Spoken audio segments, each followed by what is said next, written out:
All right, Carrie, let's start. Why don't you fire away? As always, there's plenty to talk about.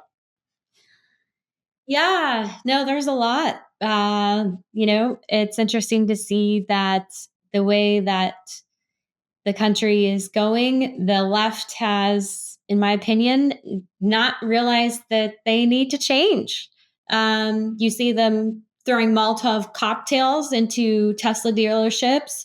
You see them firebombing Tesla dealerships.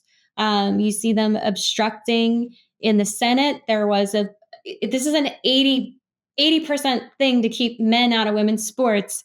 And yet the Senate Democrats wouldn't support this, and they canceled the House bill, and so it's stuck. And so men can take scholarships from women and cause bodily harm to the integrity of vulnerable women because Democrats don't want to compromise. They don't want to learn what's happened from the election. So I guess I'm curious, do you think who is the leader of the Democratic Party right now? And will this person be able to stop them from going off the rails? Well, first of all, the incidents where you've had men competing in women's sports, you could count them on one hand. So it's been totally blown out of proportion. But having said that, I agree with you. It's an 80-20 or 90-10 issue. And I don't understand why the Dems have been such a dog with a bone. But the other side of that coin is I think the Trump administration has made a huge mistake by focusing too much on DEI stuff. And when you throw in, malice and incompetence are really a nasty combination. And I just have to, there's so many examples, but Pete Hegseth, that drunk, womanizing, totally unqualified second rate TV host who ended up as our Secretary of Defense. Hey, Europe is pathetic with emojis and all caps.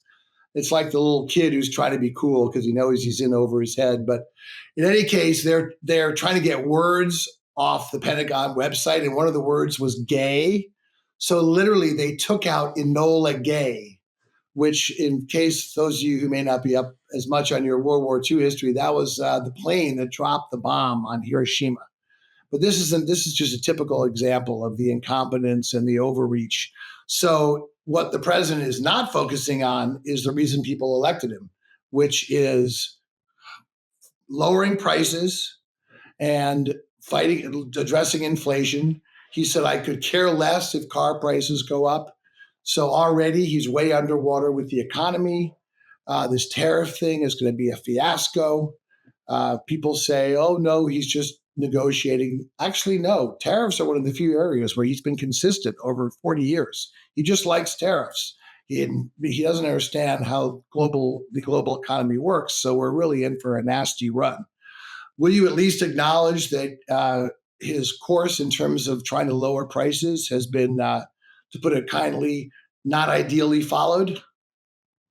Well, if we look at the inflation figures, and we don't have them for March yet, but inflation fell in February, and core inflation, it fell to the lowest in 4 years. That wasn't my question, though. My question was what the administration is doing, okay? Because all they're doing is tariffs are taxes on working class people. And you look at a lot of prices; they're already starting to go up, and almost 70% of the American public thinks he's not doing enough to lower prices. And even the Ben Shapiro's of the world say the one thing that could derail the Trump train is an economic downturn. And this, to me, seems to be a crisis that's totally self-made. Well, he has low. If you look at, again, I'm talking about the actual data. Gas I'm prices talking are about actions, though. What has he down. done to lower prices? Well, gas prices are significantly less. They're falling, and What has he energy, done? of the top drivers of inflation is energy. And what he's done on that, the EPA has done a massive deregulatory effort. In fact, there's been an estimate that Trump has already chopped off $1,500 per household in regulatory reforms. So he's doing a massive regulatory reform, which is great. But I want to respond on the tariff thing. So the way Trump is thinking about tariffs is that, and Scott Bessent, our Treasury Secretary, noted there are a few different specific nationally strategic scenario or industries like steel, certain manufacturing ways that would, you mentioned World War II, specific industries that put us at a strategic disadvantage from a national security standpoint, that they want to have those things manufactured domestically so that we're not dependent on foreign markets. But then he said, once you get away from those few small areas, everything is everything. He wants across the board for there to be more freedom. Think up a good one. They put up they mentioned a study of over 600,000 products, and in 2/3 of these cases, foreign countries are charging higher tariffs against us than we charge against them. And so he's really looking to lower that, and to say, we need to have free and fair trade, number one. But then also the way he thinks about tariffs is he thinks them not on taxes on the American middle class. He thinks of it as a tariff on a foreign market. That's how he's thinking about the tariffs. So the tariff, the cost of the tariffs, do companies absorb those or do they get passed on to the consumers? Look, I'm a free marketer. I understand consumer surplus, producer surplus. We don't have to get into the economics of, yes, Well, I'm just saying it's so Trump thinks of it that way, but that's total BS because the tariffs are a tax on working class people. They get passed on.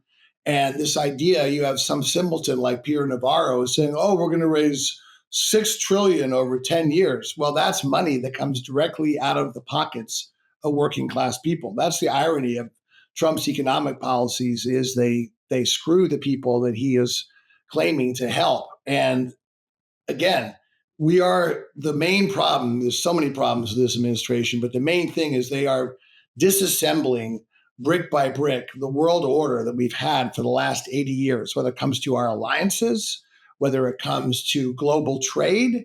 Yes, it'd be nice if we could go back to the 60s and 70s. Manufacturing jobs peaked in 1979, and they're not coming back. Certain industries that we need, like certain steel industries, pharmaceuticals, certain things that we need, say, during wartime. But even an American car, right, is for at least 40% of the parts are made overseas. The iPhone is an ecosystem. When you look at all the parts, there's like over 100 different markets create an iPhone. So you cannot just put the global order in reverse. It's just not going to happen. All it's going to do is irritate our allies, make us alone on the world stage. And again, when you look at how we're treating our alliances, it's really, really worrisome. And I think part of it is I remember growing up in New York, the things always people said about Trump is no books, no friends. And if you've never had any lifelong friendships, you can't understand that so much of foreign policy is relationships. And in Trump's mind, it's all transactional. What can you do for me now? Sometimes you have to have your friends back, maybe because you don't get anything right then, but they'll have your back down the road. And it's our alliances that have given us the security. So the two of the happiest countries right now are Russia and China.